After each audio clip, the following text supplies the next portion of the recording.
Game 1 of the Thunder Nuggets series gave us everything you'd expect from a matchup between the top two MVP contenders in the NBA. Nikola Jokic flat out dominated. That dude had 42 points, 22 rebounds, and 6 assists. That stat line puts him in historic territory. He's the 4th player in NBA history to ever do that in a playoff game. Shai Gilgeous-Alexander definitely didn't disappoint either, finishing the night with 33 points, 10 rebounds, and 8 assists of his own. Dude almost had a triple-double. This is the 8th time in NBA history where you have the top two MVP candidates battling it out in the postseason. And you could already tell it's going to be a flat-out war between these two. Even though it's going to be a straight-up battle, OKC is still the favorite in this series, in my opinion. They've got depth, they got defense, and they got stamina.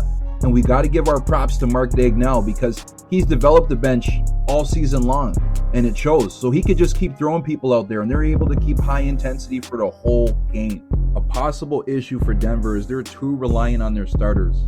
When you're playing against a team with the defensive intensity of OKC, that's going to be a long series for Denver. I definitely got to tip my hat to Denver too because they played smart. They drew fouls and they forced OKC to adjust. And as we know, Nikola Jokic is an absolute magician, not just by the stats that often get most talked about him, but his ability to draw fouls and bait people into fouling him is on such an elite level. I think he's the best player in the league to do that. And we saw how skilled he was at doing that last night, where he was able to get both Hartenstein and Chet into foul trouble pretty early. So for the rest of the playoffs, they have to be playing him a little bit smarter. And I mean, easier said than done. But if OK cleans up their shooting and maintains their defensive intensity, and you know they're cautious about their fouls, I still think they stay in control, and I still think they're going to win the series. Yeah, they lost game 1, but they got too much firepower on offense, and they're one of the best teams in the NBA defensively.